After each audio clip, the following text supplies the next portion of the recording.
Hey everybody, welcome back to Let's Play Paper Mario. When we last left off, we entered the Dry Ruins, and now we're gonna start on it. Alright, in this first room, we're gonna be introduced to a new type of enemy. Well, actually, it's only the first chapter where they're introduced, and they're already introducing recolors. These are, I think, they're called poison pokies. They could be mummy pokies. I can't remember.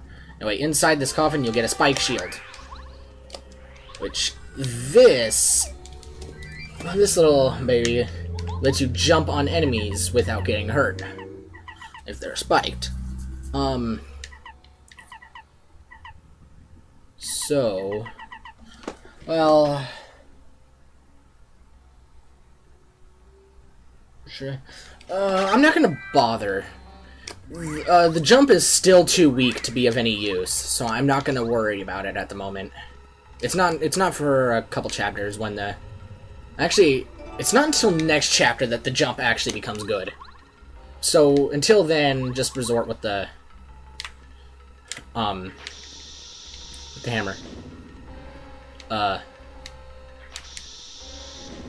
Okay.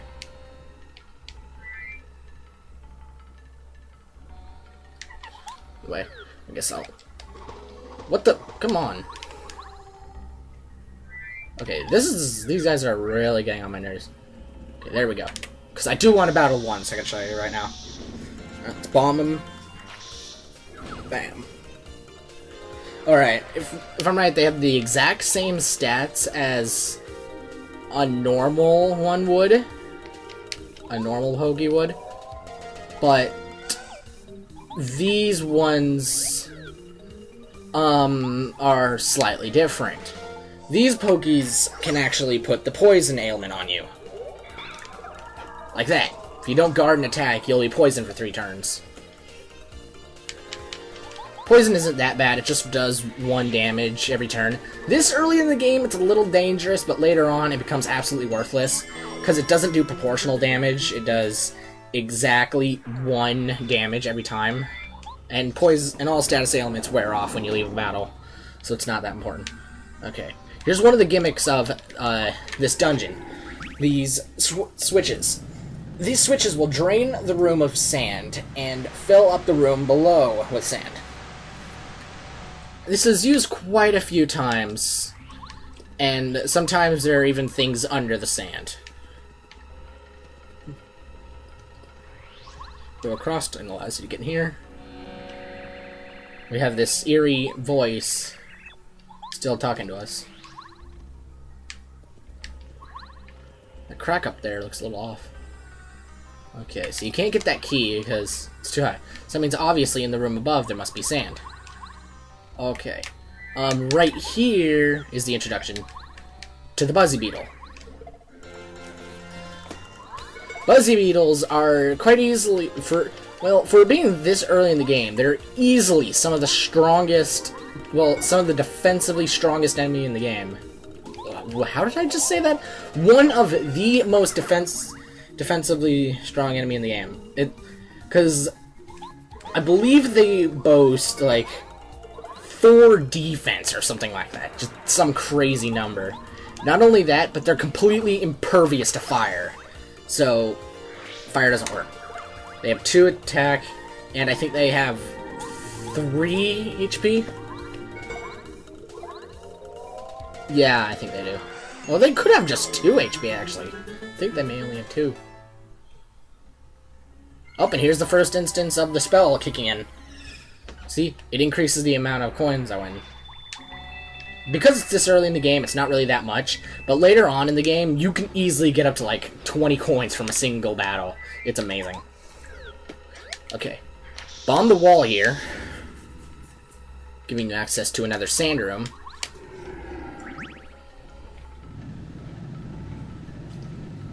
Drain it down to the lower floor, giving you access to the key. And if I am correct, there's also something in this room. There, star piece. I'm not sure if it does that again. I know it does. So I'm gonna go in here and grab that key, because you know keys are useful. Now we can go down further. And we're going to eventually stop seeing light, so don't get... Oh. Oh, yeah. And I also forgot to mention, these guys, not only are they completely impervious to fire, I believe they're impervious to explosives, too. Okay, so they have 3 HP, not 4. No, they have 3 HP, not 2. So yeah, no fire and no explosives. They also have really awkward timing on their attacks, it seems. And this should kill it off. There you go!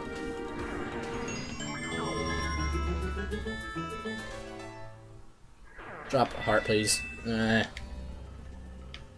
let's see, what's in here? Can't do anything yet. That's a stone block. In case you haven't realized yet, we're going to be able to break that soon. Oh, yes, this room. You see there's a bunch of stone... Well, not stone. There's a bunch of coffins there. So...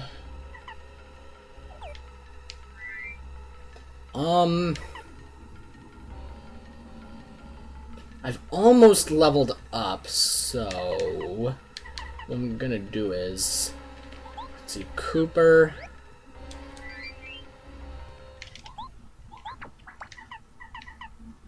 How should I do this? I'm not gonna be using Power Bounce at all. Well... Yeah, not yet. Guess I'll put on Spike Shield for now. And... Actually, no, I got a better idea. Dizzy Attack. Dizzy Attack makes it so when you perform the spin, it'll cause the enemies to spin out. Alright.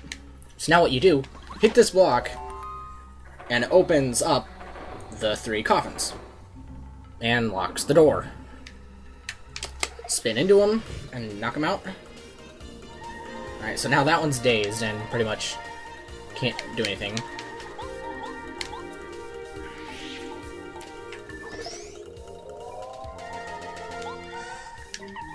You know, I should have probably healed, now that I think about it. Then again, that one's dead, so it shouldn't matter. Okay, good.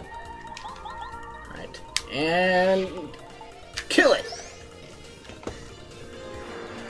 Actually, Dizzy Attack actually won't be that useful, because it only hits the front guy, so... I guess instead, I'll switch to Bombette. And simply bomb... Wait. Does he have a barrier? I think he does.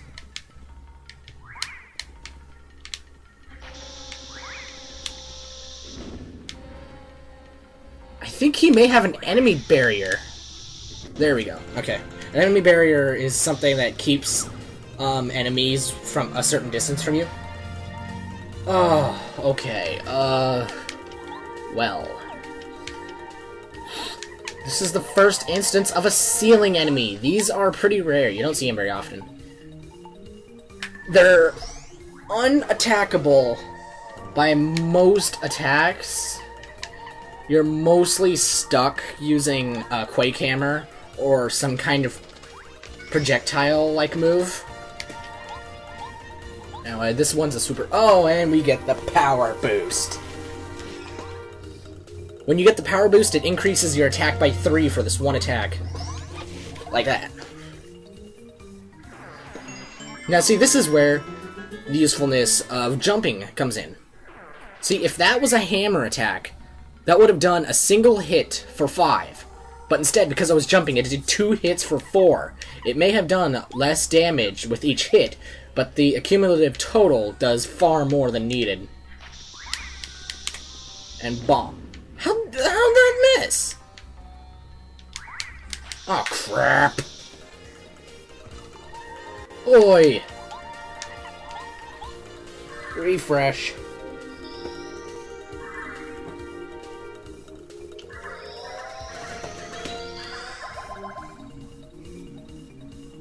And because you can't touch them, bomb them.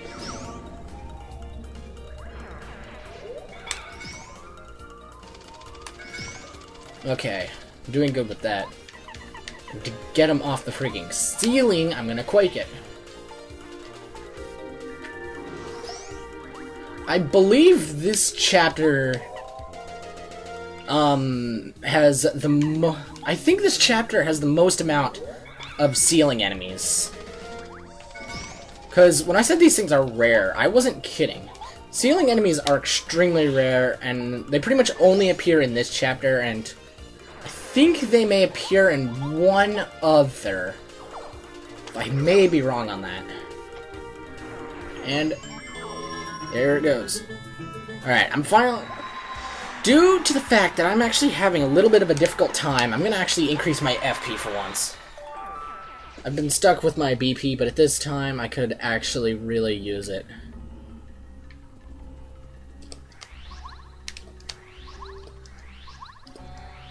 Because BP's dandy and all, but at this point I'm using the attacks far too much for BP to be worth it.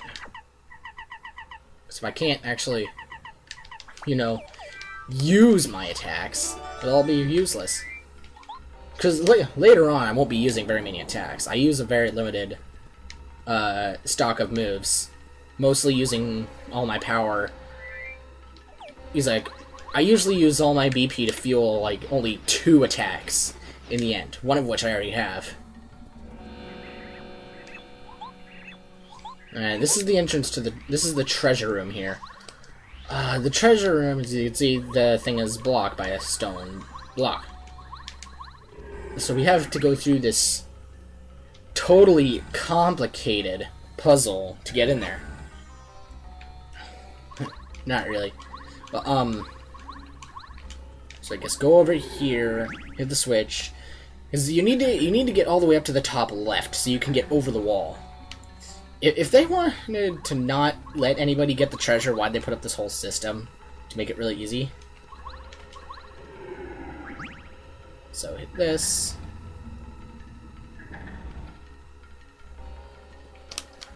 Fall back down. And we should have it here. Alright, you can just fall straight down to the treasure, but there is a little hidden treasure here that nobody knows about. It's extremely hidden and is kind of useless, but I get it anyway. Fall down here to this little area.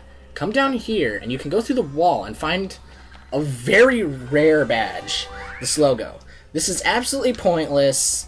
It has no benefit whatsoever. But it's a very hidden badge that everybody passes. Now, this basically makes it so you can't run anymore. So it's as if you're just slightly holding the button over to make you just walk. There's one point in the game where it's useful, but it's completely optional. I fall down here, and we have a chest, and we get the Super Hammer. This is our first weapon power-up. This is why, at this point in the game, the hammer is much more useful. Because with the Super Hammer, now our attack power is doubled. Rather than doing 2 for a charged attack, we do 4. However, one thing to keep in mind, although this does power up your badges, it has no effect on the Quake Hammer. This is because the Quake Hammer is non-physical. It doesn't matter what type of hammer you have, your Quake Hammer will still do the same damage as it did before. If you want to make your Quake stronger, you need to get an upgraded Quake that appears later in the game. Because yes, some of these abilities later on in the game do get upgraded versions. The Quake Hammer gets 2, being the Power Quake and the Mega Quake. The Power Jump also gets one as well. Alright. I'm gonna go back to the previous room where we fought those Pokies, because there is something hidden in here. I think this is necessary to complete the game. Little random thing, but I'm pretty sure it is required. Break this, and you get the artifact. Now... I'm gonna go back a little bit more. There was this room over here that had a stone block we couldn't do anything with. Break it, and that chomp comes to life. This is one of 3 stone chomps in the game.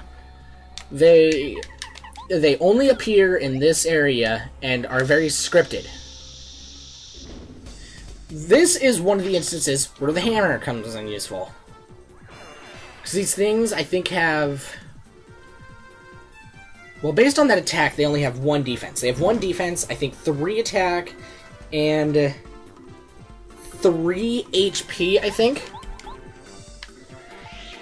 So actually... No, they have 4 HP, okay. So hit it, and it's down. Alright. Although, this one you can get a preemptive strike on because of the way it's set up. The other ones, I'm going to warn you, you can't. You can't actually get a preemptive strike on the other 2 stone chomps that appear in the game. So just take that as a small breather right there. I'm probably going to power up... I'm going to be powering up... I'm going to be powering up Bombette here, because there's a super block down here. Because she's actually quite useful in here. Sadly, the beetles are useless. Make her useless. Really nice for like the stone chomps. In here, we got another one. I believe this one attacks you the second you break the block. Oh, what was I thinking? Not the bomb. Attack. Okay. Alright, so just to get this over with quick. D down kills it instantly because of 4 HP, and bomb will kill this one. Now I still have 5 FP right now, so meaning I can fight the other one. So, yeah, all 3 of these are scripted. You could probably actually skip the first one. I didn't see if like the door closed or something, but yeah, all 3 of these are there. This one,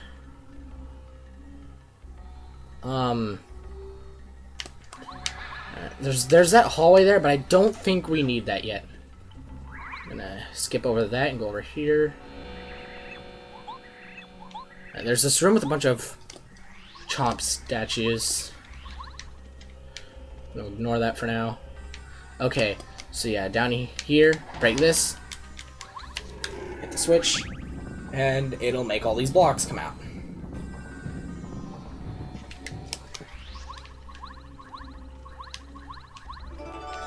Key,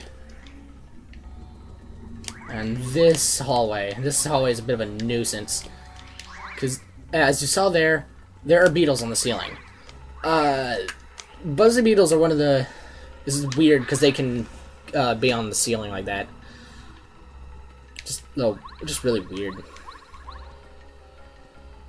Wait, no, that's right, we gotta go down there because there was a locked door in here.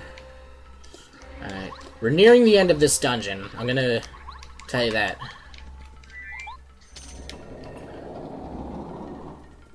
I'm at 19 minutes.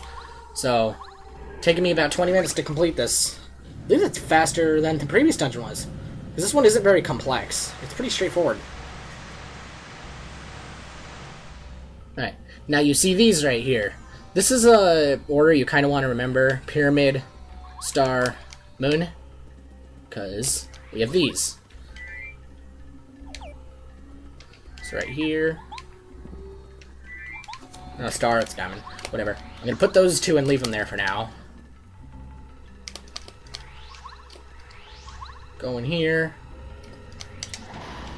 Nothing happens there, but the second you pick this up, it falls. I'm pretty sure you can't get a preemptive strike on that because I have tried. It doesn't work. Kill that one, and proceed to bomb the second one. Alright. A charred rock. This is weird.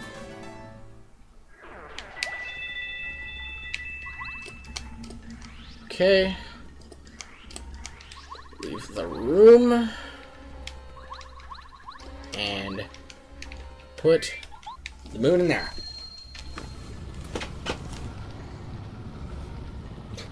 Mario going through that weird panicking animation again.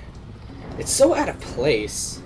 Because all they did was use his carrying and item obtained animation for that. Or sprites. Alright. Recover hell. You're gonna want pair carry. Because we are about to fight the boss. Okay. So, alright, I'm gonna end it right here. I've been going on for 20 minutes, and I just went through the entire dungeon. Okay, anyway. Next time on Let's Play Paper Mario, we're gonna take on the boss of the Dry Ruins. See you next time.